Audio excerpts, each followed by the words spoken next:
Hi, this is Doug. I just got back from watching Daymond John at our local Billings Chamber annual Access Breakfast or something like that.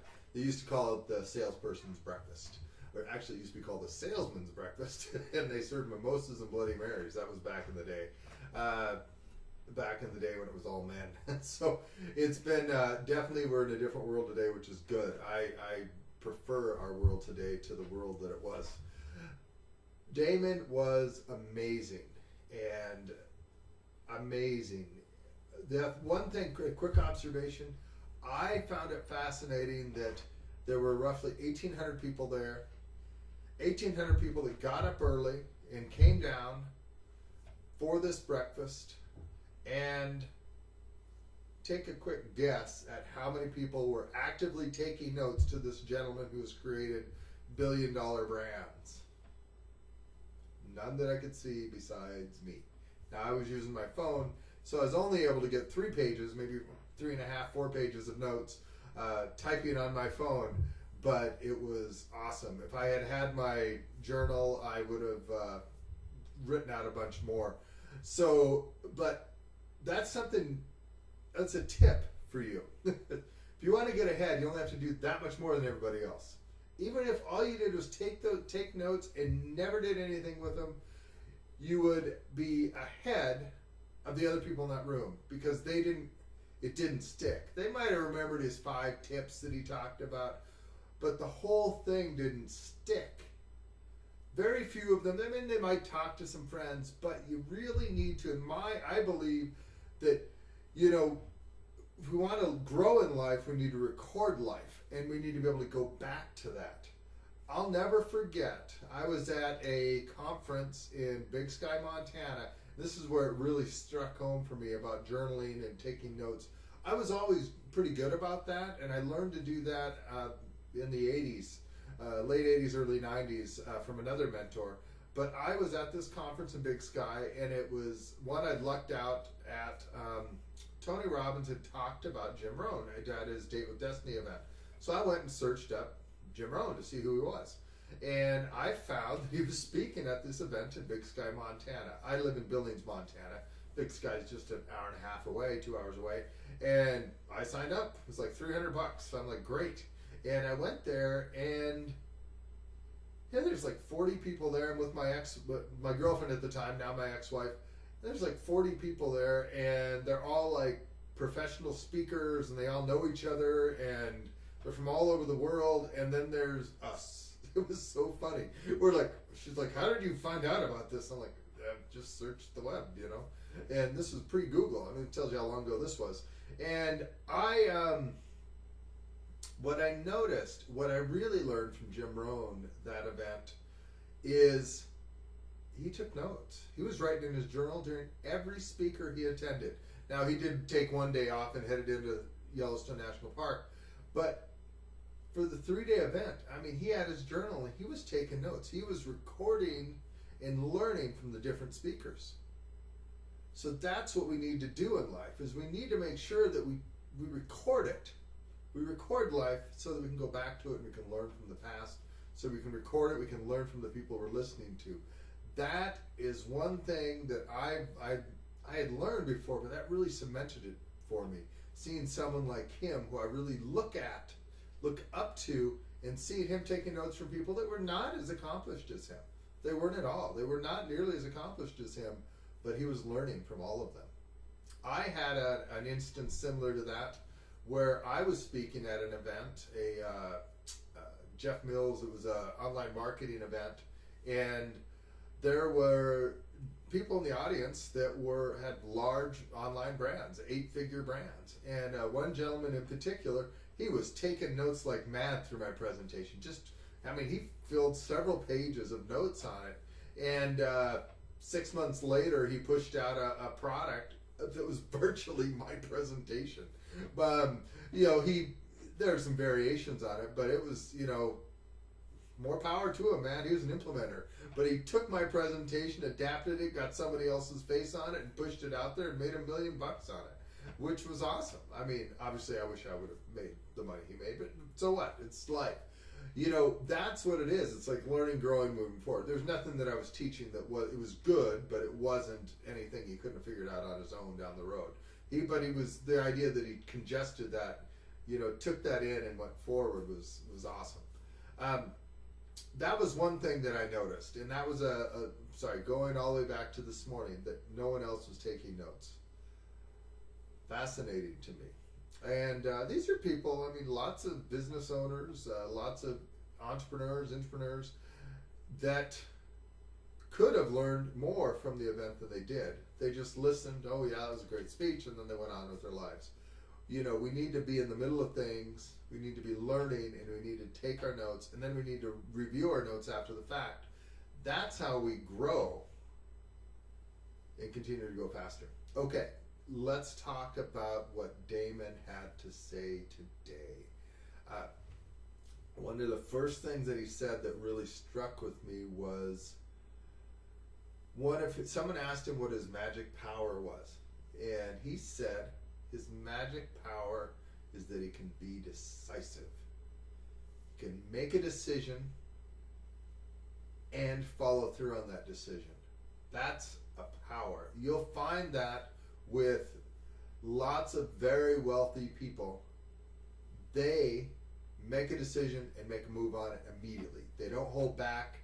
They just go for it. And they dive forward fast. And you know what? What also happens is if things don't work, they fail fast. And they move on. They iterate and move on to something that works. That's the key to being successful, especially in today's world, because everything moves so fast. We have to make a decision, move forward. If it's a wrong decision, at least we made a decision. There's nothing worse than the paralysis by analysis. And I would bet that everyone watching this video has overanalyzed something and not done it. I've done it. If I was writing this right now instead of doing it in a video, I would be stuck. I would never get this produced. That's why I do video. If it's not perfect, so what? You're getting the message. So that's why I do video now. I used to try to write it out, and I would overanalyze, and I would rewrite, and ultimately I'd set it aside, and I found that didn't work for me. I found by doing my Motivation for Today daily videos that I can communicate much better by getting in front of a camera and just talking. I get better production out of it. You get a better version of me out of it, and my thinking is just rolling. Sometimes we'll edit the transcripts a little bit, but not much. It's like rock and roll, and let's just be decisive. Let's make things happen. Let's not overanalyze it. You're much better to get something out there that's not perfect than to wait until it is perfect. Much better to make that happen. I know that there have been times in my life where had I waited for things to become perfect, we never would have made it happen. When we were selling Albertsons, we got on a plane and we went there. We got on the phone, we got a meeting set up, and then we got on a plane and we went there. They said, can you be there on Tuesday? We said yes. We had no idea how the hell we're going to get there on Tuesday. We didn't have the money to get there. We didn't have it, but we figured out a way to do it. We ended up driving to Denver and flying from Denver. We made it happen. But the answer was yes. We were decisive and we made it happen. We ultimately got that deal and, delivered a $25 million pharmacy application from a little company in Billings, Montana. So that's being decisive. So enough about me. Back to Daymond wrong Daymond. Daymond John this morning. The other thing that he said, and I use this as a quote in Motivation for Today on the 2nd, is it takes the same energy to think big as it does to think small. And too many of us in life think about small things and small goals rather than thinking about big things and big goals. As entrepreneurs, now everybody watching this is not an entrepreneur, and I understand that, but I'm an entrepreneur. And as an entrepreneur, I know I need to think bigger than I have. It's not just Billings. It's not, I need to think bigger, and the world is bigger, and I know I can affect a lot more people. I can help a lot more people out there through my videos. I questioned that until I started doing these daily videos, and the impact I've been getting back from people has been powerful to me. So I'm thinking bigger with what I'm going to do and where I'm going to go and how I'm going to grow, and ideally how I'm going to help other people grow along the way. So think bigger. Don't think small, think bigger. It takes the same amount of energy. All right, let's talk a little bit. He had some great stuff about when he was founding FUBU and some of the mistakes he made, you know, how he went out there, how him and his buddies rock and rolled it into a conference down in, he went to the Big Buyers Convention in Las Vegas. It was, Las Vegas. It was that's where all the buyers from the department stores would go. Well, he went there, and he and his buddies they were sneaking in and talking to the buyers and showing them their shirts and all, and they were doing that, and they finally they managed to get $300,000 in orders and did not know how they're going to deliver $300,000 in orders. And he goes on about that, and you know, he talked about that story and what happened with that. Now, which was great to see these guys that were willing to just put it all out there. And you know, they had 6 guys sharing one hotel room. They had their 10 shirts hanging on the wall, you know, that they got orders from. They really did some great things, and they just bootstrapped it and they made it happen. You know, he got turned down by 27 banks, and his mother was able to come in and get him a line of credit based on the house. And with that money, he was able to ultimately create the first batch. Then how he went on, and he was able to work with Samsung Textiles to deliver. They actually were manufactured it for him and did his financing, and then ultimately how he moved forward and got the deal with Gap is really fascinating. He talked a lot about his 5 shark tips.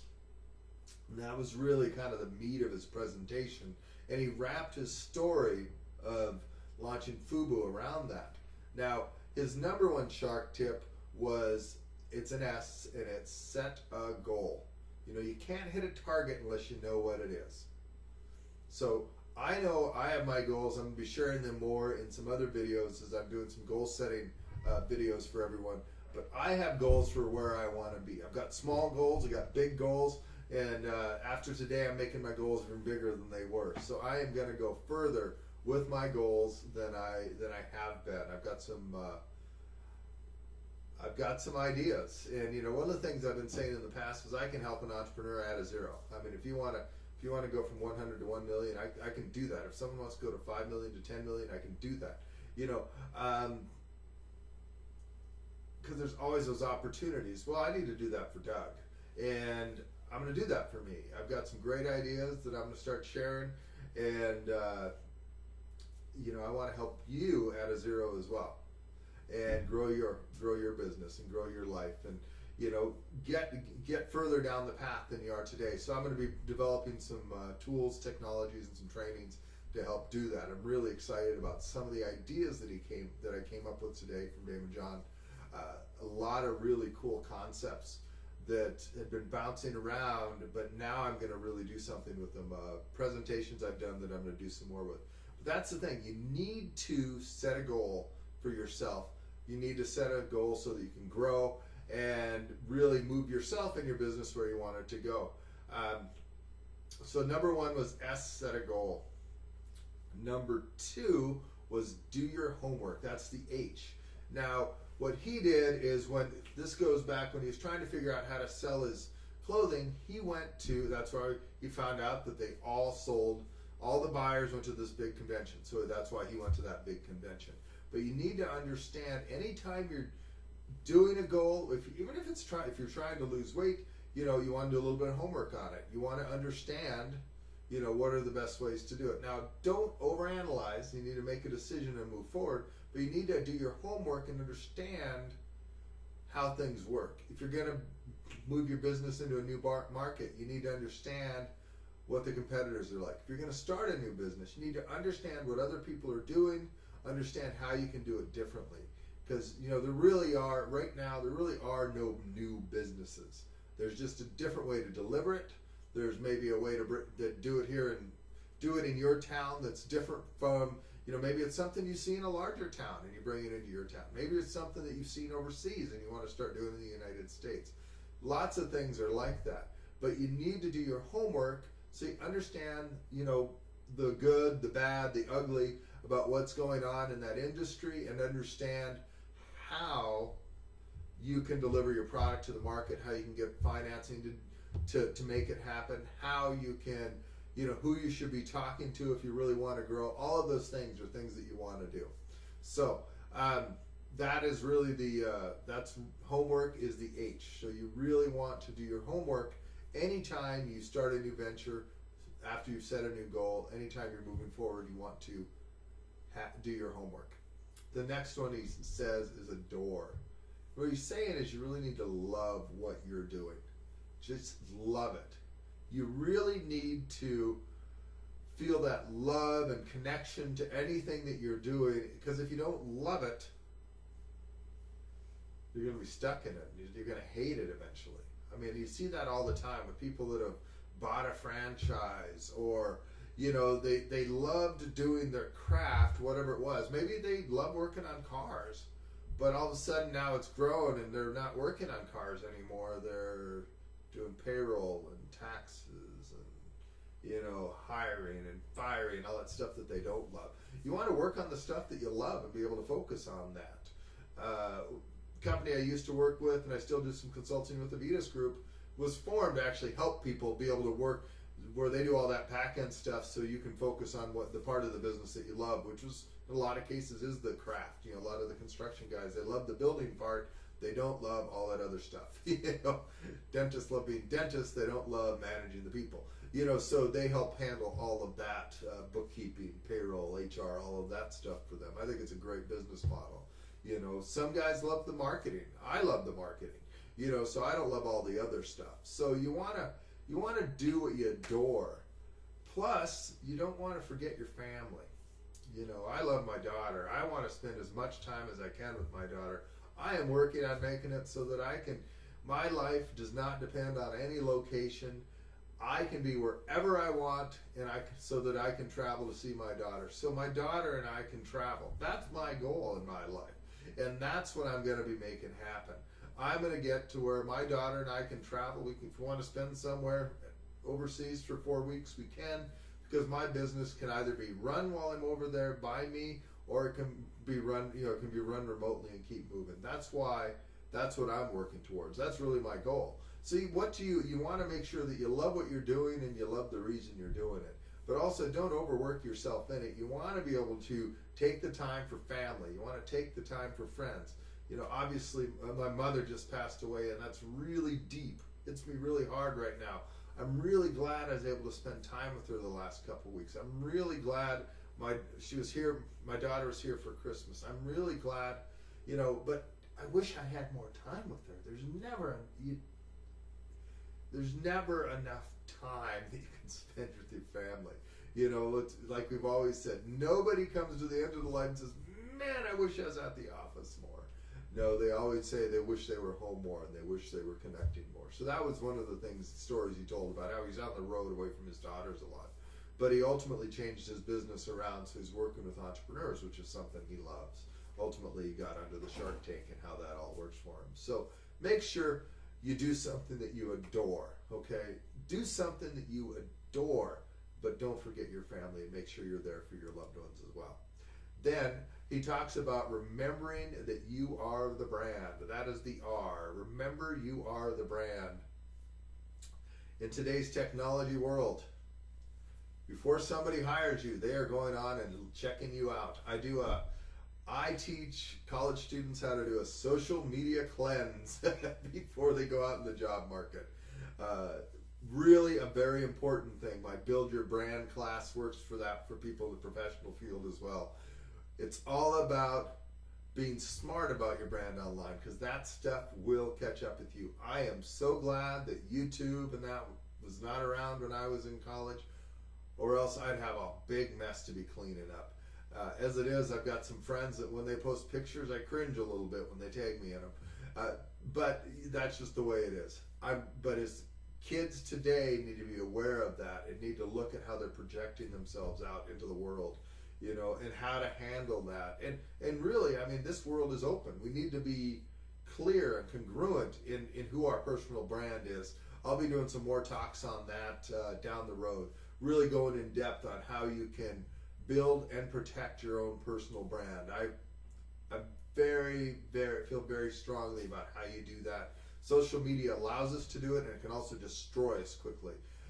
So we need to remember though, that you are your brand, and what does that mean? Daymond talked about you need to know your 2 to 5 words, and I'm thinking about mine right now, and I don't have them yet. So I will have them, and I'll post a video about what my 2 to 5 words are. I love that, because if we don't know what we stand for, how can somebody else know what we stand for? So it's not just a business. Individuals need to build their brand and understand that. This will resonate with some of you. Some of you it will not. But I promise you, it's important that you understand your brand. Some of you think of your brand as I'm a mom, or I'm a dad to Jacqueline. That's a good brand. But is that all that you are? Think about what all that you are. I love being a dad, but you know what? I also look at myself as a business owner. I always look at myself as an entrepreneur. So I really need to think about what is my brand? What is it that makes Doug tick? You need to think about what makes you tick and figure out how to put that into 2 to 5 words. I'm going to do a presentation on that so we can talk through that and really hammer that home.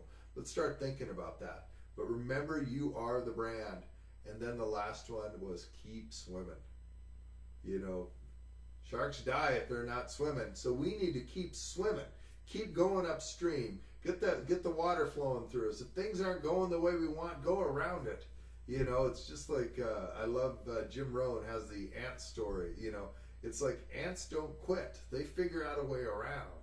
And that's how we need to be in life. If we want to really hit our goals, if we want to get big goals, and we want to aim for them, and we want to hit them, and we want to grow, we need to keep swimming. So we can't let life slow us down. We just need to go around it and keep our tails moving and keep swimming. And really great talk from Daymond John today. So his 5 points, and this is from Daymond John, this is not mine, is set goals, do your homework, adore what you do, and don't forget your family, and remember you're the brand, and keep swimming. So SHARK was his 5 things from today. He was awesome. Really good stuff. You really need to listen to his presentation. Anytime you get the opportunity, you have to go listen to him. I mean, it was $35 at the chamber thing with breakfast. It was nothing. It was really valuable to me, and I got a lot out of it.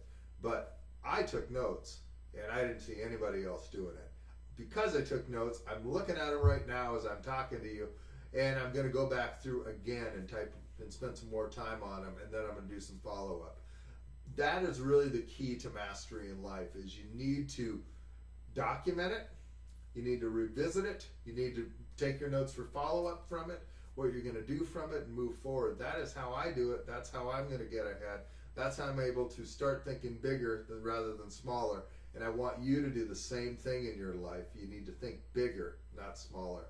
And thank you for hanging out for this little bit longer video today. I am going to be doing a lot more longer videos like this and inviting you to come join them. I'm going to be doing webinars, and I'm going to be asking you more and more questions about what I can do for you to help you be successful in your lives, what tools I can provide for you. So anytime you have questions for me, reach out to me. It's Doug@DougMcisaac.com.